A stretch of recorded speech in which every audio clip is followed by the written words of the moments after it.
Graça e paz, meus irmãos. Na devocional anterior, tratamos sobre a culpa. Hoje iremos tratar sobre o perdão de Deus, o perdão sobre a culpa, o perdão e a adoção de filhos. O nosso texto, Efésios 1, 4 a 5. Vamos ler. Assim como nos escolheu nele antes da fundação do mundo, para sermos santos e irrepreensíveis perante ele. E em amor nos predestinou para ele, para a adoção de filhos por meio de Jesus Cristo, segundo o beneplácito de sua vontade. Vamos orar.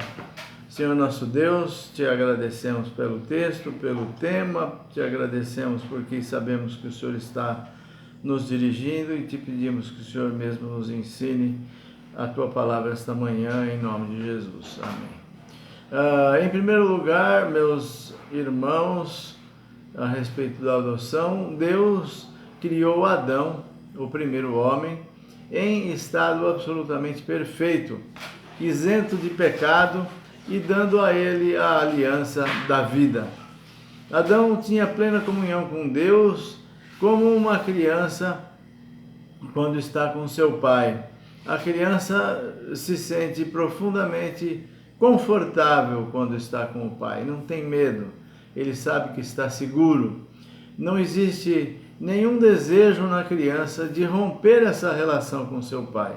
Além disso, Adão tinha um mandamento a cumprir, por meio do qual deveria atingir o propósito para o qual fora criado, que é glorificar a Deus e regozijá-lo para sempre. Regozijar-se nele para sempre. Entretanto, Adão escolheu rebelar-se contra Deus, lançando a humanidade no pecado, no medo, na morte e na miséria. Em segundo lugar, meus irmãos, por que Deus iria se preocupar em estabelecer uma segunda aliança, a aliança da graça? Certamente ele poderia simplesmente deixar o homem seguir seu caminho de morte ou destruí-lo e começar tudo novamente. Em vez disso, ele ofereceu um outro meio para a vida eterna, um meio que leva em conta a verdadeira condição do homem caído, conforme Romanos 1, verso 21, que diz: não o glorificaram como Deus, nem lhe deram graças, antes se tornaram nulos em seus próprios raciocínios, obscurecendo-lhes o coração insensato. Deixado sozinho, o coração do homem opõe-se a Deus. Nenhum coração humano entende ou aprecia as coisas do Espírito, conforme Romanos 3,11. Portanto, Deus determinou selecionar um grande número de homens e mulheres que procedem de todas as tribos, línguas, raças e nações, e conforme Apocalipse 5, e estes foram escolhidos individualmente, um a um, antes que qualquer um deles tivesse nascido. Na verdade, eles foram escolhidos antes mesmo que a queda no pecado tivesse ocorrido. Deus enviou o seu Espírito ao coração de cada um desses indivíduos mortos nos seus delitos e pecados, atraindo-os para si de forma irresistível. O Espírito de Deus lhes dá novo coração e nova mente, trazendo suas almas mortas no pecado novamente à vida em Cristo Jesus, através do sangue de Cristo Jesus.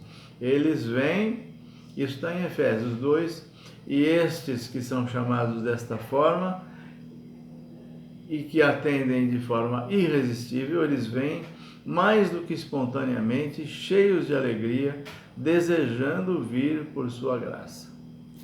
Ainda assim, nada disso seria possível se o preço da culpa do pecado não tivesse sido pago.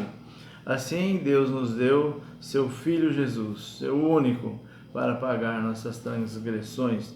Como diz o texto de João 3,16, que todos conhecemos, porque Deus amou o mundo de tal maneira que deu seu Filho unigênito, para que aquele todo aquele que nele crê não pereça, mas tenha a vida eterna. Essa salvação foi providenciada por Deus. Hoje é o dia desta salvação, não amanhã. Amanhã pode ser muito tarde, meu irmão. E a Bíblia, no texto de Hebreus, chama esse dia do dia de tão grande salvação.